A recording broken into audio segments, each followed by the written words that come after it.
हर इंसान की अपनी एक अलग कहानी होती है। कुछ लोगों की कहानियां बेहद दिलचस्प और रोमांचक है।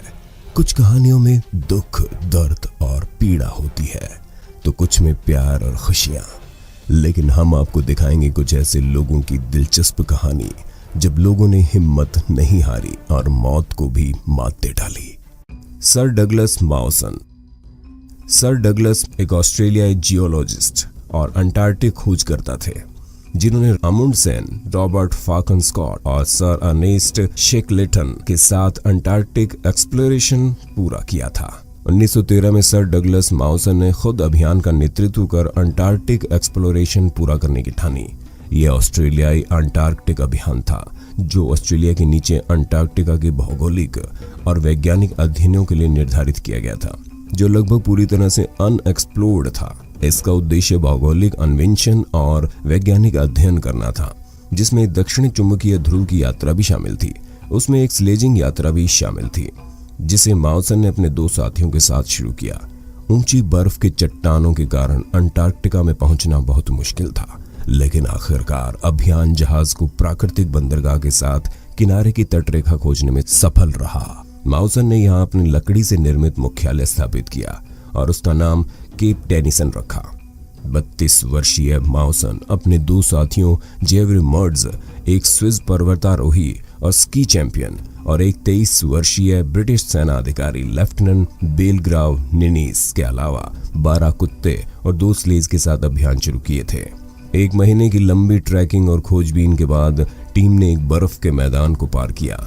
बर्फ से ढके दरारों में सैकड़ों फीट गहराई में गिर जाने से निनीस और 6 सबसे मजबूत कुत्तों की मौत हो गई। अधिकांश इंसानी भोजन, कुत्ते के भोजन और तंबू के सभी सामान उनके साथ गहरी खाई में चले गए। माउसन और उसके साथी ने बेस कैंप वापस लौटने का फैसला किया। निनीस की दुखद दुर्घटना में मौत के बाद माउसन और मर्ड्स के पास मात्र 10 दिनों का ही भोजन बचा था, जबकि बेस कैंप तक पहुंचने में उन्हें कम से कम 1 महीने का समय लगने वाला था। उन्होंने कुछ कुत्तों को खा लिया और शेष कुत्तों को उनके कुछ हिस्सों को खिलाया। वहीं माउसन के साथी मर्ड्स बीमारी और फ्रॉस्ट बाइट के शिकार हुए। रास्ते में उनकी भी मौत हो गई।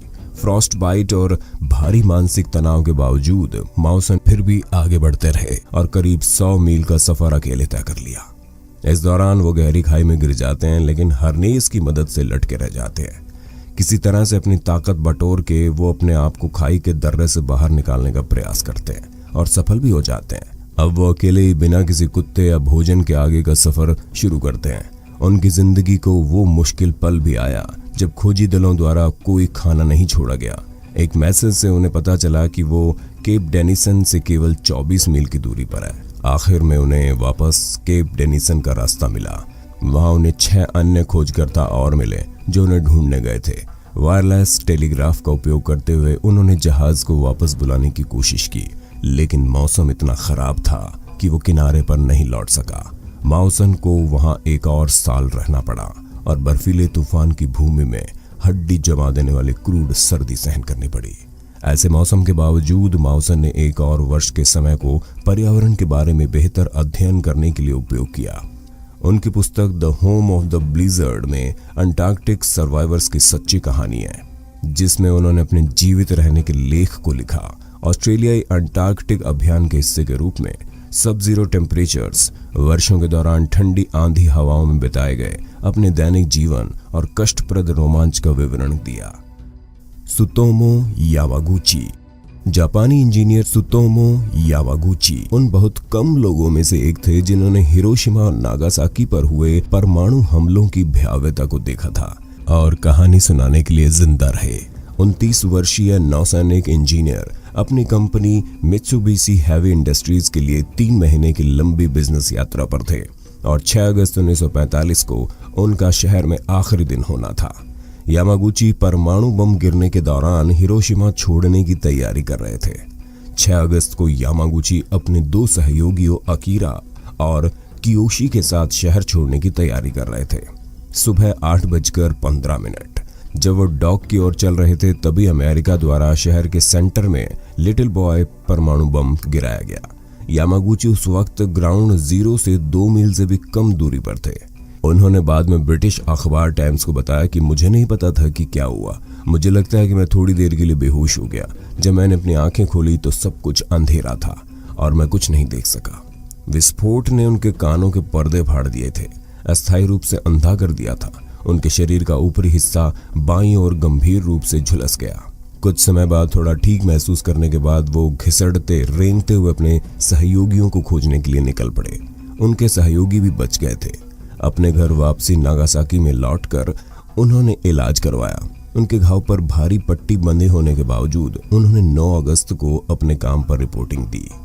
9 अगस्त को सुबह 11 बजे यामागुची हिरोशिमा में अपने सुपरवाइजर को विस्फोट का वर्णन कर ही रहे थे, तभी अमेरिकी बॉम्बर बॉक्सर ने शहर पर फैटमैन परमाणु बम गिराया।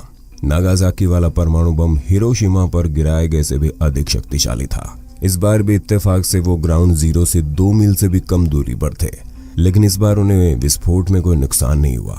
हालांकि वो अपनी बर्बाद हो चुकी पट्टियों को बदलने में असमर्थ थे और वो 1 सप्ताह तक तेज बुखार और लगातार उल्टी से पीड़ित रहे। इस बम ब्लास्ट में यामागुची के अलावा उनके बीवी और बच्चे भी बच गए थे। उन्होंने बाद में समाचार पत्र द इंडिपेंडेंट को बताया, मुझे लगा कि मशरूम के बादल ने हिरोशिमा से मेरा पीछा किया था। फिर भी रेडिएशन के जोखिम के इतने सारे पीड़ितों के विपरीत यामागुची धीरे धीरे ठीक हो गए और अपेक्षाकृत सामान्य जीवन जीने लगे। इस घटना के सभी अनुभव आपको to hell and back the last train from Hiroshima किताब में भी मिल जाएंगे। 1957 में उन्हें नागासाकी बमबारी के हिबाकुशा के रूप में मान्यता दी गई। जापान में दोनों परमाणु हमलों से बचे हुए व्यक्तियों को हिबाकुशा कहा जाता है और ऐसे लोगों को सरकार की तरफ से मुआवजा दिया जाता है। हालांकि दोनों बमों से बचने वाले लोगों में 100 से ज्यादा लोग थे, लेकिन सुतोमो यामागुची ऐसे एकमात्र व्यक्ति थे जिनका नाम जापानी सरकार ने दोनों ही परमाणु बम धमाकों से बच पाने वाले व्यक्तियों के रूप में दर्ज किया था। 4 जनवरी 2010 को 93 साल की उम्र में यामागुची की पेट के कैंसर से मृत्यु हो गई। James Bartley. 19वीं सदी की शुरुआत की बात है। जेम्स बार्टले जो कि एक मछुआरे थे, जो कि स्पर्म व्हेल के द्वारा जिंदा निगल जाने के बाद भी पेट में जिंदा पाए गए। कहानी लगभग काल्पनिक सी लगती है, पर यह घटना उस समय काफी सुर्खियों में आई थी जब अमेरिकी अखबार ने ए मॉडर्न डे जोना के शीर्षक में खबर छापी थी। कुछ ही समय में man in A whale stomach के रूप में खबर महासागरों के पार फैल गई। बात 19वीं सदी के शुरुआत की है, जब Bartley star of the east ship में काम करते थे। फॉकलैंड आइलैंड से बाहर निकलने के दौरान शिप के क्रू मेंबर्स ने एक व्हेल को देखा। जहाज से 2 लकड़ी के बोट समुद्र में उतारे गए और व्हेल का शिकार करना शुरू कर दिया। 2 हार्पून दोनों बोट से मारे गए। ये काफी कड़ी लड़ाई थी। व्हेल ने डुबकी लगाई और हार्पून ने स्लेट लाइन को अपने नावों में वापस खींचना शुरू कर दिया। जब व्हेल फिर से ऊपर आई तब उसने पूंछ से हमला किया। इस हमले में एक बोट बचने में कामयाब रही, लेकिन दूसरी बोट व्हेल की नाक से टकरा गई और टूट गई। जब तक दूसरी बोट उनका बचाव कर पाती, 2 सवार में से एक व्यक्ति डूब गया और एक लापता हो गया। लापता होने वाले कोई और नहीं बल्कि जेम्स बार्टले थे। कुछ घंटों बाद मृत व्हेल को किनारे लाया गया और क्रू मेंबर व्हेल को काटने में व्यस्त थे। इस काम ने 1 दिन और 1 रात का अच्छा खासा टाइम ले लिया और फिर बाकी काम अगले दिन दोपहर के लिए छोड़ दिया। ये दूसरा दिन था, तभी एक आदमी को व्हेल के पेट में कुछ अजीब सी चीज होने का पता चला। पेट जब काटा गया तो उन्होंने लापता नाविक जेम्स बार्टले कल को पाया, जिसकी सांसें चल रही थी। वो 36 घंटे से व्हेल के पेट में था। उसकी पूरी स्किन व्हेल के पेट में मौजूद गैस्ट्रिक जूसेस के कारण ब्लीच्ड हो गई थी और झुर्रियां पड़ गई थी।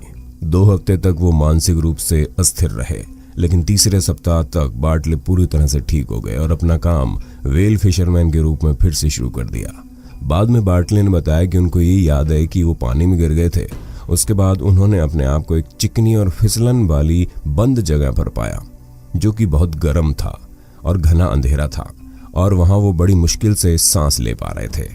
यह एहसास होते ही कि वो व्हेल के पेट में और अपने अंत की कल्पना कर बेहोश हो गए।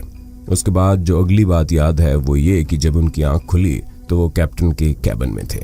हालांकि बाद में इस कहानी पर काफी सवाल भी उठे थे। साइंटिस्ट्स का कहना है कि चूंकि व्हेल द्वारा किसी आदमी को पूरा साबुत निगल लिया जाना मुमकिन है, लेकिन अंदर जाने के बाद इस तरह से वापस जिंदा बचना मुमकिन नहीं है। इतिहासकार एडवर्ड डेविस द्वारा तथ्यों का सावधानी पूर्वक अध्ययन किया गया, जिन्होंने कई सवालों की ओर इशारा किया था। इसके अलावा कैप्टन की पत्नी जॉन किल्लम ने एक पत्र में लिखा जिसमें कहा गया कि व्हेल की कहानी में सच्चाई का एक शब्द भी नहीं है। मैं अपने पति के साथ उन सभी वर्षों में थी जब वो स्टार ऑफ द ईस्ट के कैप्टन थे। मेरे पति के साथ रहने के दौरान एक आदमी भी नहीं खोया था। शायद नाविकों ने एक महान समुद्री यान की कहानी बताई थी। डेविस ने सुझाव दिया कि कहानी गोरलेस्टन व्हेल से प्रेरित हो सकती है, जो कि जून 1891 में कुछ समय पहले ग्रेट यारमाउथ के पास मारी गई।